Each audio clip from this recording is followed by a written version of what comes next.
알아두면 100% 도움이 될 법률 정보 쉽고 친절하게 알려드립니다. 스튜디오 1005 사회정의구현 기획 코너 우리 동네 변호사.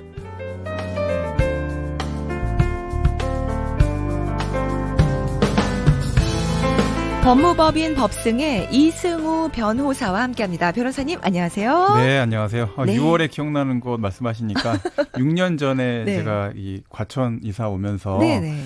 아들하고 3살 아들하고 기쁨의 춤을 거실이 텅 비어 있을 때 췄던 기억이 갑자기 나네요. 네, 가슴이 뭉클해집니다. 텅 비어있는 거실은 더 넓죠. 예. 짐 들어오기 전에. 네, 그렇습니다. 네. 와, 그렇군요. 늘 추억 속에 이쁜 아들이 들어있으세요. 그렇습니다. 네. 아들 바보. 좀 바보 같습니다. 제가 생각해도. 그렇게 되죠, 다들. 네. 예. 자, 오늘도 우리 변호사님의 책 이승우 변호사의 사건 파일 선물로 드립니다. 여러 사례를 통해서 생활 법률 정보 알 수 있으니까요. 나도 이 책 읽어보고 싶다 하시는 분들은 단문 50원, 장문 100원, 샵 5001로 책 신청이라고 문자 주세요. 예, 뽑아서 선물 보내드리고요. 또 궁금한 점 상담도 받고 있으니까 문자로 보내주시면 되겠습니다. 자, 매달 마지막 주 화요일은 2개의 사연으로 함께하죠. 바로 시작해 보겠습니다. 자, 먼저 8817번님 주셨는데요. 집을 비운 사이에 택배가 와서 경비실에 맡겨달라고 했습니다. 나중에 보니까 경비실에는 택배를 받았다고 하는데 누가 가져갔는지 없어졌습니다. 책임이 누구에게 있는 건가요? 제 잘못인가요? 해주셨는데요. 변호사님 이런 일들 좀 간혹 많이 생기죠. 네네. 네. 경비실에서 이제 택배를 받아주시는 경우들이 있는데요. 네. 자, 그러면 이제 경비실에서 이거 보관 책임이 있느냐?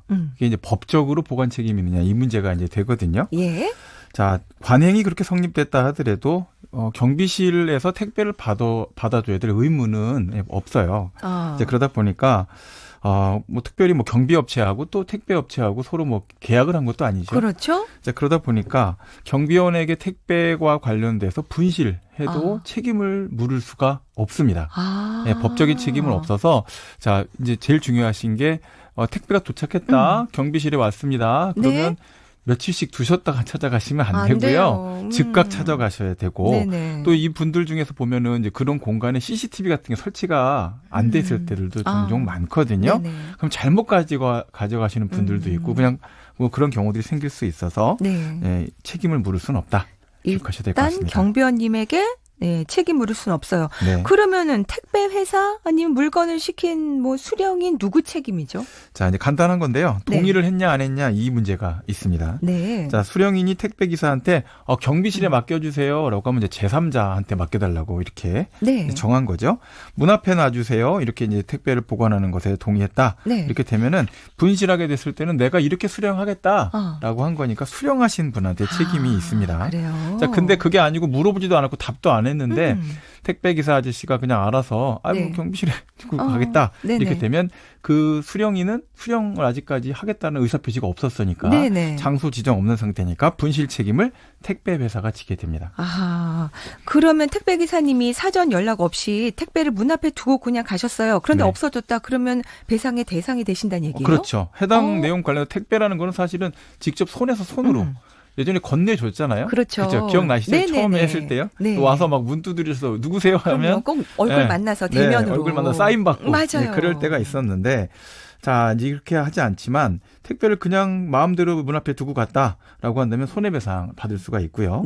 자, 이제 얼마나 받을 수 있느냐 이게 이제 궁금하실 텐데 일반적으로 이제 택배 사고 발생하면 피해 보상은 그 택배가 다 물류 운송이기 때문에 약관이 다 있어요. 약관에 따라서 정해지고요. 자, 운송장에 보면 이제 뒷면에 막 빼곡하게 써 있는 그게 이제 약관인데요. 조그만 글씨. 물품 가액 적는 곳에 이제 적으셨다고 한다면 그 금액 기준으로 배상을 받을 수가 있는데 운송장에 물품 가액 써보신 기억이 없으시죠? 없으시잖아요. 그리고 보통은 이제 상품을 대량 배송하는 이런 업체들에서 보통 배송을 하지 개개인이 택배 보내는 경우가 많지가 않잖아요. 자, 그런 상황이기 때문에 보낼 때 이게 좀 중요한 물건이고 아니면 좀 잘 전달되는 생각을 하실 때 보내시는 분 입장에서 귀찮더라도 상품 가액이나 이제 물품 항목을 좀 명확하게 기재해 주면 좋고요. 그래야 이제 가액 산정에 도움이 됩니다. 자, 운송장에 가액을 적지 않은 경우에 물품에 대해서는 이제 아무리 비싸도 50만 원까지. 이게 물류운송 관련된 책임을 너무 세게 물을 수 없기 때문에 네. 배상 책임이 제한됩니다. 아, 그렇군요. 네. 자, 사연 주신 우리 8817번님 비롯해서 많은 분께 이 택배 분실 사고에 대한 정리가 조금이라도 도움이 되지 않으셨을까 합니다. 자, 이제 다음 사연으로 넘어가 보죠. 우리 2688번님 주셨는데요. 가게를 운영하고 있습니다. 손님이 아닌 분이 가게 앞에 주차를 해서 몇 번 싸웠습니다. 가게 앞이 당신 땅이냐면서 따지더라고요. 엄밀히 말하면 제 땅이 아니긴 한데 만약 법적으로 따지면요. 가게 앞에 주차 금지라고 적어두고 주차를 못하게 하는 것도 안 되는 건가요? 라고 질문을 주셨습니다. 네. 요거 제가 설명드리고 나면 좀 일이 더 복잡해질까 봐 걱정이 되긴 하는데. 네, 찬찬히 한번 들어보겠습니다. 네. 자영업 하시는 분들 중에서 이제 1층 가게를 임대를 하시게 되면 네. 그 앞에 인도나 차도에 접해 있는 땅과 관련돼서는 네. 내가 이거 이렇게 쓸 수 있겠지. 또는 우리 집에 오는 손님들이 쓸 수 있겠지. 이렇게 네. 생각들을 하시고 네. 실제로 그걸 관리하시죠. 그렇죠. 그래서 주차 문제에 엄청 신경 쓰시고요. 네네. 자, 그래서 가게 앞에 이제 주차 금지 표지판도 뭐 여기저기 여러 개 삼각대 형태로 막 세워 놓으시잖아요. 꽃갈 모양으로 된 거요. 주차 금지라고 써 있는 네, 거. 그리고 네네. 이제 옮기고 하시는데 네네. 자, 그런데 단순히 자기 가게가 거기 있다라는 것만 가지고 바로 앞에 있는 그런 공간도 다 내 권리 영역이다. 이렇게 볼 수 있는지는 상당히 좀 복잡한 문제입니다. 그래요? 네. 자, 도로라는 거는 어떨까요? 이게 소유 관계가 과연 그 임대차 관계에 그렇죠. 종속될까요? 개인의 게 아니잖아요. 그렇죠. 네네. 그렇게 되는 문제니까 네. 가게 앞이라고 하더라도 누구든 사실은 주차가 가능합니다. 다만 이제 싸우는 문제는 다른 문제고요. 네. 자, 근데 혹시라도 그 도로가 네. 가게 건물에 속한 사유지일 경우도 있을 수 있거든요. 네네. 그리고 또 행정기관의 도로 점용 허가를 받으면 도로 점용료를 계속 냅니다. 그래요? 네, 주유소 같은 데들 보시면 그렇게 점용 허가를 하거든요. 네네. 자, 그러면 주차를 막을 수 있겠죠. 그렇죠. 내가 점용해서 허가 받아서 사용하고 네. 돈 내고 쓰고 있잖아요. 네네. 자, 근데 사연 경우에 이 건물 소유주의 땅으로서 임대차의 영역이 미칠 수 있는 그런 공간이 아니다라고 한다면 네. 주차를 막을 수가 없습니다. 없군요. 네네. 그럼 오랜 시간 주차해서 문을 막 막아버렸어요. 영업 방해 받습니다. 이래도 참아야 돼요? 자, 요거 조금 이제 복잡한 문제가 생기는데요. 네네.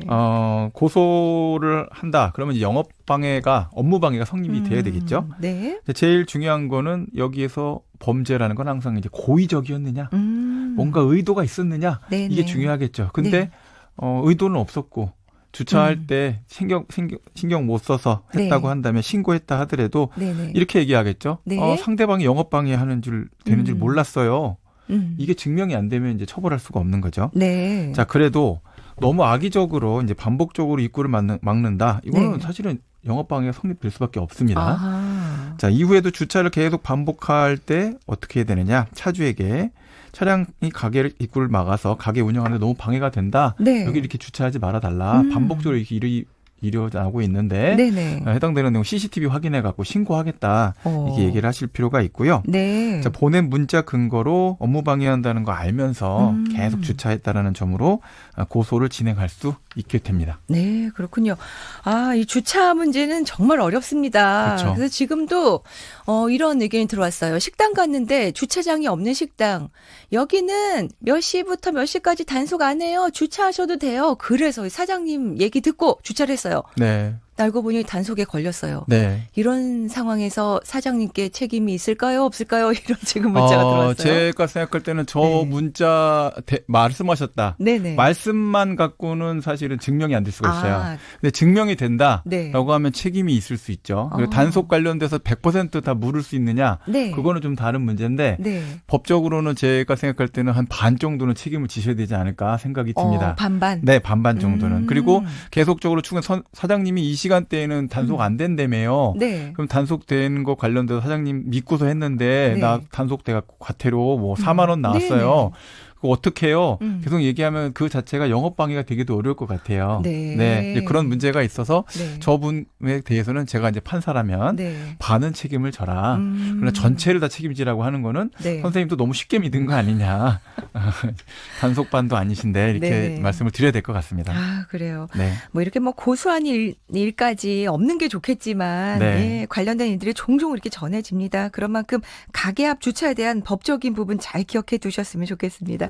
자, 우리 동네 변호사 오늘도 다양한 말씀 전해주신 법무법인 법승의 이승우 변호사님 말씀 감사합니다. 네, 감사합니다.